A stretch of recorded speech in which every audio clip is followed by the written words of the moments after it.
போட்டித் தேர்வுக்கு படிக்கிறீங்களா? ஒரே குழப்பத்தில் இருக்காதீங்க. எப்படி படிக்கலாம், எப்படி பிளான் பண்ணலாம் அப்படிங்கிறத நான் சொல்கிற திட்டத்தை ஃபாலோ பண்ணுங்கள். கண்டிப்பாக எக்ஸாமில் பாஸ் பண்ணிடலாம். காமனாக எந்த எக்ஸாமாக இருந்தாலும் சிலபஸை ஃபஸ்ட்டு கைப்பட எழுதுங்க. என்னென்ன டாபிக் கவர் ஆகுதுன்னு கைப்பட ஃபஸ்ட்டு எழுதி பழகுங்க.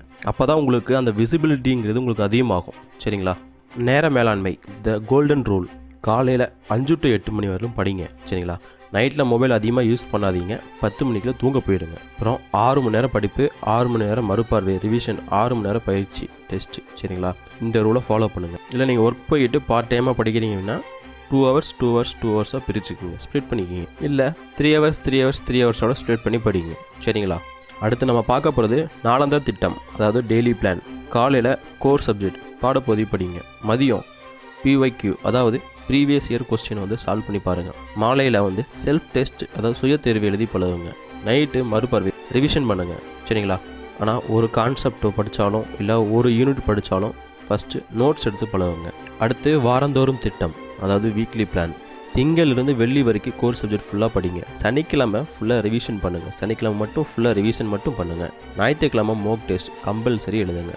மோக் டெஸ்ட்னு நீங்கள் போய் ரியலாக எக்ஸாம் எழுதுவீங்களா, அந்த மாதிரி நீங்கள் வீட்லேயோ இல்லை ஃப்ரெண்ட்ஸ் கூடயோ இல்லை குரூப் ஸ்டடியோ இல்லை குரூப் எக்ஸாமோ நீங்கள் கண்டக்ட் பண்ணி நீங்கள் எக்ஸாம் எழுதி பழகணும். மோக் டெஸ்ட்னால என்னென்ன ப்ளஸ் பாயிண்ட்டுங்கிறத உங்களுக்கு சொல்கிறேன். ஃபஸ்ட்டு எக்ஸாம் ப்ரெஷர் வீக் பண்ணலாம். வீக் ஏரியாவை நீங்கள் கண்டுபிடிக்கலாம். எது இந்த சப்ஜெக்டில் வீக்காக இருக்கேன் அப்படிங்கிறது நீங்கள் கண்டுபிடிக்கலாம். கொஸ்டின் பேட்டர்ன் உங்களுக்கு புரிய ஆரம்பிக்கும், எப்படி அந்த மாதிரி கேட்குறாங்க அப்படின்ட்டு. அடுத்து செல்ஃப் கான்ஃபிடென்ஸ் உங்களுக்கு பில்ட் ஆகும். நீங்கள் ஒரு எக்ஸாம் எழுதும்போது அடுத்த எக்ஸாம் மார்க் அதிகமாக எடுக்கணுன்ட்டு உங்களோட மார்க் இம்ப்ரூவ் ஆகும். அடுத்து நீங்கள் ஒவ்வொரு எக்ஸாம் எழுதும்போது உங்களோட மார்க்கை நீங்கள் ஒவ்வொன்றா நோட் பண்ணிட்டே வாங்க.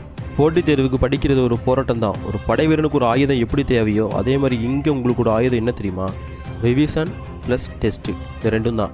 இமேஜின் பண்ணி பாருங்கள். ரிவிஷனுங்கிறது உங்களோட ஒரு கேடயமாக இருந்து டெஸ்ட்டுங்கிறது உங்களோட வாளாக இருந்ததுன்னா உன்னோட ஆயுதம் வலிமையாக இருந்தால் தான் நீ அந்த போரில் ஜெயிக்க முடியும்.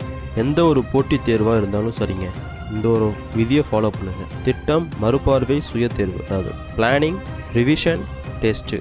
இந்த விஷயத்தை மட்டும் உங்கள் மனசாட்சிக்கு உண்மையாக நீங்கள் ஃபாலோ பண்ணுங்கள். அடுத்த தேர்வோட முடிவில் உங்கள் பேர் அந்த பட்டியலில் இருக்கும். நம்புங்க, நிச்சயம் நடக்கும். நன்றி, வணக்கம். என்றும் உங்கள் பொறியாளன்.